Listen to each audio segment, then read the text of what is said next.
Sir, you've served in the Kashmir Valley. We've seen waves of violence and peace, and then violence and peace and terror and peace in the Kashmir Valley. Who knows that better than you? But under the radar, is that radicalization and indoctrination constantly happening? And is India, the entire country, and the community itself not doing enough to de-radicalize these elements? See, Gaurav, it is an obvious thing that your adversaries will always work on in different domains. One may be the use of terror modules, and one may be in the cyber domain, in the technical domain, and one is going to be always working on the ideological domain. Right from the 70s, this has been the Zia doctrine, work on the ideological part, make sure that cultivate enough people, cultivate networks. The term network is only emerging on our channels today. Everyone was only talking about terrorism so far. Now at last people are talking about networks and realizing that it is networks which support terrorism. And radicalism is something which is ongoing at all times. The way you can overcome it is your narrative of counter-radicalism has to be stronger than that of radicalism. What I Sir, tried in Jammu and Kashmir... Are we too weak, too politically correct? I want to understand from you, why is it either it's not happening or it's not effective? Why would a Dr. Muzammil or a Dr. Adil or a Dr. Muhammad Umar or Dr. Shaheen, she's from Uttar Pradesh, or Dr. Ansari, they have the best of this country. They're getting the best. They're doctors. They're doing so well. They're MBBS doctors. Why are they getting radicalized in your appreciation, sir? Gaurav, this is oversimplification of the problem. As I told you, the adversary is focused, the adversary is strong, it's been doing it for far long. We are entering into this aspect of counter-radicalization right at the early stages now. The realization is coming. I would ask any fellow panelists, how many people do you know from different communities who are at all involved with or are aware of various tenets of Islam? Hardly anyone at all. Right? So what happens is that when you speak to people, you don't even understand them, you don't recognize them, and they continue to function in this manner, cultivated from all kinds of ideological propaganda which keeps coming from abroad. My strongest recommendation is you have to find a moderate clergy, and there are lots and lots of them in India, who have to come forward, and they are the ones who have to preach the better aspects of Islam to all these people. The problem is that the negative aspects of Islam are actually proliferating in this environment, and that is what is adding to the problem. Dr. Azad, is that also, Mr. Yashwardhan Azad, is that also your appreciation that everyone's being so politically correct, you brush it under the carpet? Yes, there's a problem. Let's just deal with the armed terrorist once he's arrested, either after the, terrorist activity has happened or just before it is to happen. And then nobody touches that madrasa where it's happened because, oh my God, people will feel bad. Nobody touches that Maulvi, oh my God, he will feel bad. Is it time to go after these elements at these places and then deal with it at multiple levels? And are we doing it or we are not doing it? Well, that is a problem which is partial. If you see, radicalization all over the world is happening.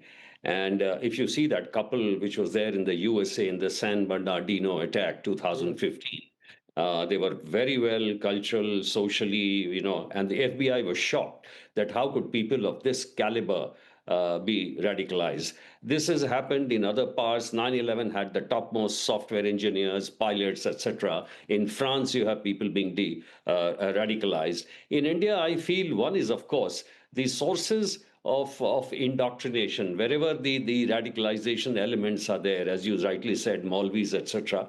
I agree with General Hasnain when you must use the moderate clergy for it. But de-radicalization cannot be left only to the police or the intelligence agencies. I'll give you a very simple example. Our chief ministers, they must now engage with the educated middle class. They should engage with the educated youth and not only do everything for the voters. And a very important part of this element is that no one should feel aloof that he's not a part of the state. I mean, that is where the de-radicalization begins. And that is why when you strengthen the democracy when you strengthen the voices of the people, it is a very, very advantageous in the interest of the nation. But these elements anyway have the best of our society. You know, I fail to understand why would those who are at the center, I mean, doctors, Dr. Tara Kartha, are second only to God in our country. Nobody looks at their religion. They just look at them as healers. But, you know, these healers are actually merchant. If there is evidence against all of them, then they're truly merchants of death masquerading as healers. You know, and why should they feel aloof? They have no reason to feel aloof unless they are being misled. And, you know, my only appreciation is that these elements must be dealt with with the strongest possible, action against them as per law, so that one, it serves as a deterrent, and two, the Maulvis who are indoctrinating them should perhaps be dealt with even more harshly, Dr. Tara Kartha, or that enabling environment. I 100% agree with you. The strongest, I mean, what the Home Minister has said, I absolutely back. You need to give the strongest possible punishment to these people. I just want to make one small differentiation from what I was told. The Maulvi was used by Muzammil to get the radicalization ring going. So he was a sort of a counter in this whole game. That is one. Number two is, I will agree with you that there is a responsibility among our religious leaders to sort of talk to people and tell them what this, I mean, the religion is all about. It's, after all, it's a very, very fine religion in its own standing. I mean, why can't that? I mean, there are different variations, right? If I want to show something, I want to preach something as being terrible, which you also see in, well, in a lot of other, you've got Christian fundamentalism, you've got Hindu fundamentalism at various points. It's how you present it. And number three, your point about education, I want to say this very clearly. It is the educated who are most prone to radicalization. And there's a long history. There's a long. Ayman al-Zawahiri, the number two of Al-Qaeda, was a medical doctor. Osama bin Laden himself was an engineer by profession. And somewhere down the line, Zeenat Shaukat Ali, is it the failure of the community or the country to isolate these elements, to call out these elements, to take stern action against these elements? Because clearly they cannot be cocooned, they cannot be treated with kid gloves. The more you do that, the more you'll encourage such elements. Yeah, I agree with you. I agree with you. I couldn't agree with you more. You know, as a person who teaches the subject and who's supposed to be a professor of Islamic studies, I'm quite shocked that we should have these kind of people who teach this reverse kind of understanding.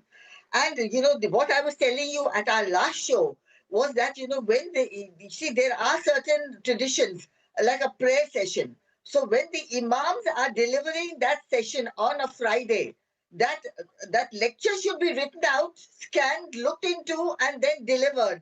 You see, so that Yes. every element of that speaks of the Islamic values of peace, of bridge building, of non-violence, of understanding. I've got a whole book on this, which is now being translated in English, which is called Winning the Peace Quest.